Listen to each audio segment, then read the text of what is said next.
দেশ থেকে বিদেশ, খেলা থেকে বিনোদন, সব ধরনের খবর নিয়ে আমি মিঠু শুরু করছি নজরে দুনিয়া। লেক ভিউ হাসপাতাল, সময় অসময় সব সময় আমাদের পরিষেবা modular OT, paediatric surgery, plastic surgery, general surgery, neuro surgery, urology, gastroenterology, gynaecology, orthopaedic, ENT, chest সমস্ত অভিজ্ঞ চিকিৎসকদের দ্বারা চিকিৎসা করা হয়। সর্বোন্নত আইসিইউ, এইচডিইউ, প্যাথোলজি, সমস্ত রকমের USG, CT scan, X ray, FNAC, biopsy, tapping. শুধুমাত্র আমরাই পারি স্বল্প মূল্যে অত্যাধুনিক প্রযুক্তির চিকিৎসা, কলকাতা ও হায়দ্রাবাদের বিশেষজ্ঞ চিকিৎসকদের সুপরামর্শ, নিজস্ব ফার্মাসিতে 20% ছাড়ে ওষুধ, প্রতি রবিবার প্রসূতি মায়েদের বিনামূল্যে ইউএসজি পরিষেবা। ঠিকানা লেক ভিউ হাসপাতাল, লালদিঘি মোহনা বাসস্ট্যান্ডের পিছনে, বহরমপুর, মুর্শিদাবাদ। সপ্তাহে দুদিন বাড়ি থেকেই কাজ, বেসরকারি সংস্থাগুলিকে প্রস্তাব দিল্লির সরকারের। সরকারি কর্মচারীদের জন্য সপ্তাহে দুদিন আগে ঘোষণা করা হয়েছিল। এবার দিল্লির সব বেসরকারি সংস্থাকেও সপ্তাহে অন্তত দুদিন কর্মচারীদের জন্য ওয়ার্ক ফ্রম হোম বা বাড়ি থেকে কাজের ব্যবস্থা করার জোরালো আর্জি জানালো দিল্লি সরকার। শুধু তাই নয়, এবার জ্বালানি খরচ কমানো এবং যানজট নিয়ন্ত্রণে বড় সিদ্ধান্ত নিল উত্তরপ্রদেশ সরকার। রাজ্যের বড় শিল্প প্রতিষ্ঠান ও অফিসগুলিতে সপ্তাহে দুদিন ওয়ার্ক ফ্রম হোম নীতি চালু করার পরিকল্পনা নেওয়া হয়েছে। জ্বালানির অপচয় না করার জন্য কয়েকদিন আগেই দেশবাসীকে অনুরোধ করেছিলেন প্রধানমন্ত্রী নরেন্দ্র মোদী। দৃষ্টান্ত স্থাপনের জন্য তিনি নিজের কনভয়ের গাড়ির সংখ্যাও কমিয়ে দেওয়ার সিদ্ধান্ত নিয়েছেন। প্রধানমন্ত্রীর বার্তার পর দিল্লি সরকার ইতিমধ্যেই সেখানে সরকারি কর্মীদের সপ্তাহে দুদিন করে বাড়ি থেকে কাজ করার নির্দেশ দিয়েছে। সরকার ইতিমধ্যেই জানিয়েছে সরকারি দপ্তরের 50% বৈঠক এখন অনলাইনেই করা হবে। এর ফলে যাতায়াত কমবে ও জ্বালানি খরচ কমবে বলে মনে করছে সরকার। পাশাপাশি কমবে যানজটও। আর যানজট কমানোর জন্য অফিসগুলোর সময়সূচিতেও বদল করা হবে। সেই ক্ষেত্রে দিল্লির সরকার ও দিল্লির পুরসভা আলাদা আলাদা সময়সূচি অনুসরণ করবে। Love you, dozen dozen call চুরি করে ভালোবাসার বার্তা চোরের হৈ হৈ কাণ্ড কংগ্রেস কার্যালয়ে। কংগ্রেস কার্যালয় থেকে চুরি গেল ডজন ডজন কল। চাঞ্চল্যকর এই ঘটনাটি ঘটেছে ছত্তিশগড়ের অম্বিকাপুরে। চুরির পর ভালোবাসার বার্তা দিয়ে চোরের দল লিখে গেল লাভ ইউ। গোটা ঘটনায় হুলুস্থুলুস পড়ে গিয়েছে এলাকায়।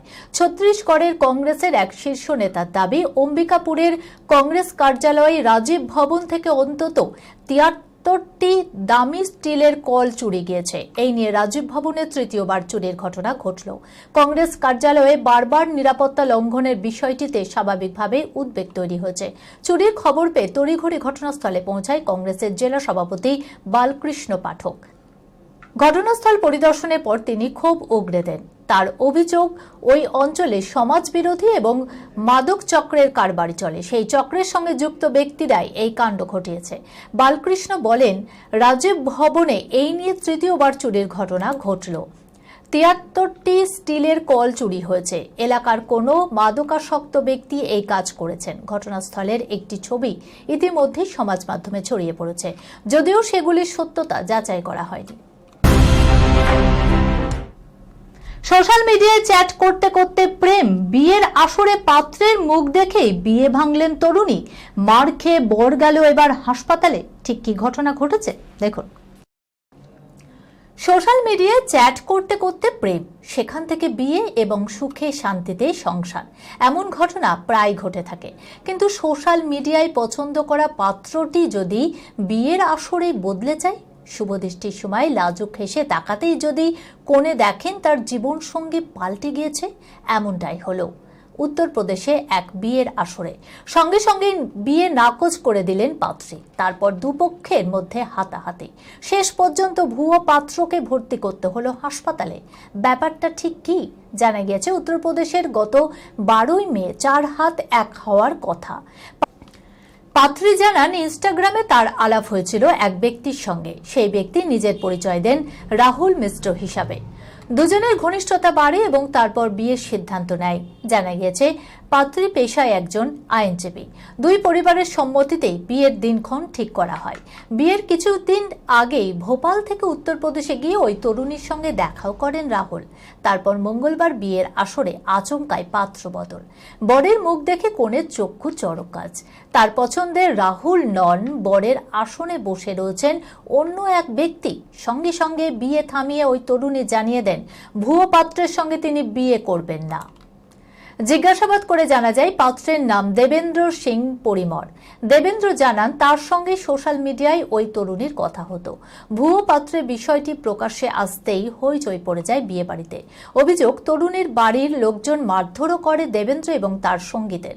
গুরুতর আহত অবস্থায় দেবেন্দ্রকে হাসপাতালে ভর্তি করতে হয়। আপাতত গোটা ঘটনা তদন্ত শুরু করেছে উত্তরপ্রদেশ পুলিশ।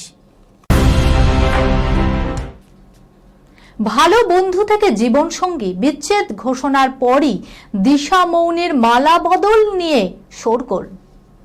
বিনোদুনিয়ার অন্দরে যেন চোখের পলকে বদলে যায় সম্পর্কের সমীকরণ। সদ্য বিবাহ বিচ্ছেদ ঘোষণা করা বঙ্গতনয়া মৌনি রায় যেন তারই উজ্জ্বল দৃষ্টান্ত। প্রিয় বন্ধু ও বলিউডের বোম্বশেল দিশা পাটানি এখন বান্ধবী থেকে জীবন সঙ্গী। সোশ্যাল মিডিয়ায় যুগলের ছবি ভাইরাল হতেই শোরগোল নেট ভুবনে। ইস্কনের মন্দিরের সিঁড়িতে বসে চোখে চোখ, দুজনের গলাতেই মালা। বঙ্গলননা মৌনির পরনে শাড়ি আর খোলা চুলে সালোয়ার পরিহিতা দিশার মুখের চওড়া হাসির মধ্যেই যেন রহস্যের গন্ধ। ভগবানের দরবারে মালা বদল করে নতুন জীবনে পদার্পণ। আরও এক ধাপ এগিয়ে মৌনি ইনস্টা স্টোরিতে ছবি পোস্ট করে লিখেছেন, জীবনের একটা অধ্যায় শেষ করে আমি সারা জীবনের জন্য তোমাকে পেলাম। হ্যাঁ, বিয়ের মাধ্যমে আমার আর দিশার ভালোবাসা পূর্ণতা পেল। এখন থেকে সারা জীবনের জন্য আমাদের সুখী জীবনের পথ চলা শুরু হলো। তবে এই পোস্টের সত্যতা নিয়েও জোরালো হচ্ছে সন্দেহ। তবে এটা ঠিক, দিশা আর মৌনি 2025 সালে ইস্কনের মন্দিরে গিয়েছিলেন। সেখানে গিয়ে তারা ছবিও তুলে সোশ্যাল মিডিয়ায় পোস্ট করেন। কিন্তু ছবির ক্যাপশনে লেখাটা বিকৃত করে ইমেজ নষ্ট করা হচ্ছে বলে দাবি। যদিও এই মর্মে এখনো পর্যন্ত দিশা বা মৌনি কেউ তাদের প্রতিক্রিয়া জানায়নি। সোশ্যাল মিডিয়ার যুগে মৌনি আর দিশার বন্ডিং এর কথা কারোরই অজানা নয়। একসঙ্গে ঘুরতে যাওয়া, আনন্দ করার নানান মুহূর্ত ভাগ করেন এবং তাদের ভালো বন্ধুত্বের বার্তায় বহন করে। সুরজের সঙ্গে মৌনির বিবাহ বিচ্ছেদের জন্য ঘর ভাঙানি কটাক্ষ পর্যন্ত শুনতে হয়েছে দিশাকে। বলিউডের বঙ্গতনয়ার ডিভোর্সের খবর চাউর হওয়ার পর থেকেই চর্চায় টাইগারের প্রাক্তন প্রেমিকা। সুরজের সঙ্গে বিচ্ছেদের পথে হাঁটলেও ভবিষ্যতে বন্ধুত্ব বজায় রাখবেন বলে জানিয়েছেন মৌনি। গত 12 মে মঙ্গলবার মৌনি রায়ের বিচ্ছেদের গুঞ্জন ঢেউয়ের মতো আছড়ে পড়েছিল সিনেট পাড়ায়। চর্চার মধ্যেই নীরবতা ভেঙেছেন বলিউডের বঙ্গনলনা। সুরজের সঙ্গে বিচ্ছেদ গুঞ্জনে সিলমোহর দিয়ে জানিয়েছেন, দাম্পত্য ভাঙলেও বন্ধুত্ব চিরন্তন। মৌনি সুরজের বিচ্ছেদের নেপথ্যে উঠে এসেছে একাধিক তথ্য। সুরজের বিরুদ্ধে নায়িকা স্ত্রীর টাকা 9-6 অভিযোগ থেকে পরকীয়ার গুঞ্জন সহ ঘরভাঙানি কটাক্ষে জেরবার মৌনির বান্ধবী দিশা পাটানি। বন্ধুত্বের সম্পর্ক বদলে গেছে। প্রিয় বান্ধবী দিশাই নাকি এখন মৌনির জীবন সঙ্গী। পুরনো ছবির সঙ্গে ব্যঙ্গাত্মক ক্যাপশন জুড়ে নেট ভুবনে কালিমালিত্য বন্ধুত্ব, এই মর্মে একটি শব্দও কেউ খরচ করেনি। বিচ্ছেদ ঘোষণার পর প্রথমবার মুখ খুললেন সুরজ। বিচ্ছেদের নেপথ্যে খাড়া করা হলো সকল যুক্তি, গুঞ্জন উড়িয়ে দিয়েছেন। সমাজ মাধ্যমে এ ধরনের গুঞ্জন ছড়ানো সম্পূর্ণ ভিত্তিহীন বলে দাবি করেছেন সুরজ। একই সঙ্গে অযথা কোনো নির্দোষ বন্ধুকে হাড়ি কাঠে না চড়ানোর আর্জি মৌনির স্বামীর। এই খবরের সঙ্গে শেষ করলাম আজকের নজরে দুনিয়া। আপনারা দেখছেন টিভি 24 বাংলা, সংবাদ বিনোদন সারাদিন সারাক্ষণ।